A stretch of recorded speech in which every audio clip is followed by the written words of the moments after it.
বন্ধুরা নমস্কার। তাই তোমাদের সামনে পনিরের তরকারি বানাচ্ছি আমাদের বন্ধুদের জন্য। হ্যাঁ, কেমন লাগছে কালারটা? খুব ভালোই লাগছে।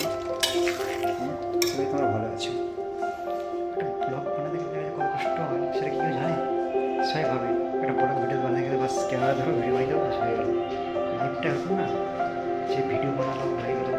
তা ভালোভাবে একটা ভালো ইয়ে করতে হয়। একটা কিচেনের মধ্যে, এই কিচেনটা তো বড় কিচেন, কেমন লাগবে?